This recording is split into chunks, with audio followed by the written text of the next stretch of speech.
蓝忘机没有说话，拉过魏无羡的手腕，上面戴着一个手表，是蓝忘机去年送的。蓝副总脸色不太好，飞机上还有2名飞行员，魏无羡就不敢多话，直到直升机降落在云深大厦顶楼，魏无羡才战战兢兢跟蓝副总一起下楼，回到早已空无一人的办公室。蓝副总，要帮您叫车吗？魏无羡见蓝忘机坐在副总裁座位上，也没要加班的迹象，便想起来要不要帮他叫辆车。蓝忘机皱着眉头看着魏无羡，没说话。那喝咖啡吗？魏无羡又没头没脑问了一句。蓝忘机目光清冷，还是没说话。蓝副总，魏无羡经过这惊心动魄的折腾，累得要死。蓝忘机看他那副可怜样，眉头舒展了些，但还是没有出声。对不起，蓝副总。魏无羡平复好心情，终于有些意识到对方的想法，让您担心了。蓝忘机确实很担心，本在下班前就该出现的人，直到夜色降临也没有回来。等到不耐烦准备打电话时，发现根本打不通。这时，蓝副总才意识到问题的严重性，自家秘书失联了。于是，赶紧定位搜索，才发现那个人早已偏离路线老远，快进入另一个省了。没办法，看魏秘书定位没再变化，蓝副总立刻推测是车没油了。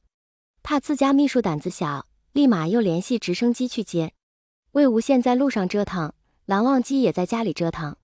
好在魏秘书完好无损回来了，蓝忘机叹了口气，站起身准备带这个笨蛋秘书回家。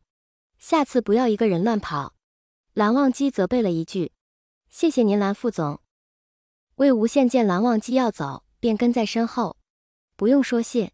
蓝忘机回头看了一眼，有些不悦。您来找我，我很开心。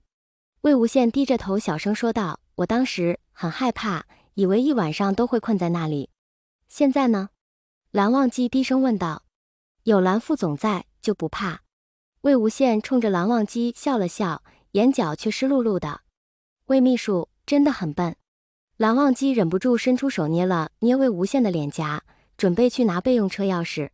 刚一转身，魏无羡就坏笑着连蹦带跳从背后抱住了他。要不是蓝忘机赶紧站稳，简直要被魏无羡这股力量冲倒。魏婴，蓝忘机怕魏无羡摔倒，赶紧伸手从背后扶住他。蓝副总真的很帅。魏无羡调皮了一波，赶紧下来。但蓝忘机的手把他往上一拖，结结实实把魏秘书背了起来。蓝副总，快放我下来。魏无羡为了保持住平衡，只好攀附着蓝忘机的肩膀。他看不清蓝忘机的表情，但清楚地感觉到自己两颊发烫。回家了，魏秘书。蓝忘机背着魏无羡稳稳朝电梯走去。魏婴，我也很害怕。临近国庆假期，魏无羡就开始计划出行计划。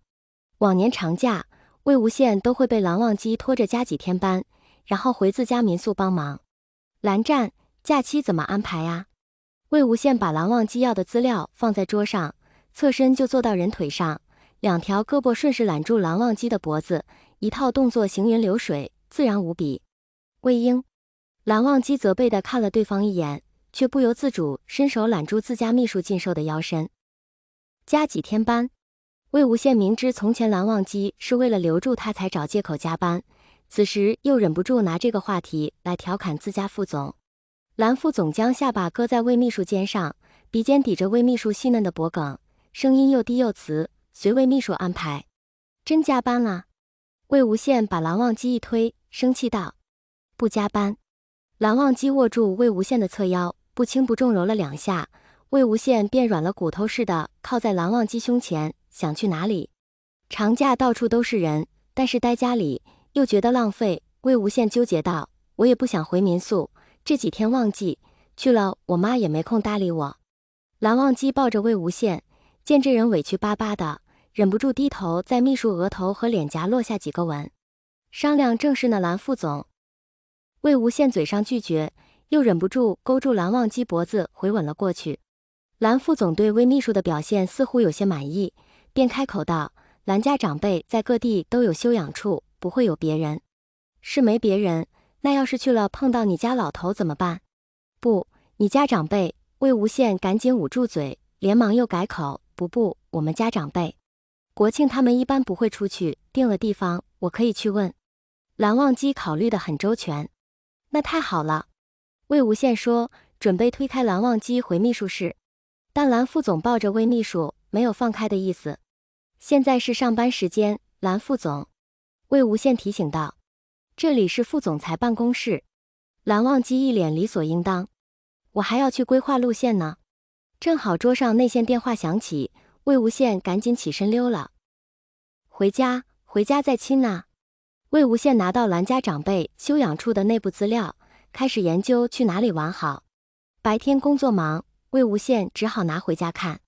他看得极其认真，又是做笔记，又是网上查资料的，一连冷落了蓝忘机好几天。等放假了，我们好好亲热。魏无羡笑嘻嘻地把蓝忘机推到床上，一转身又去查资料了。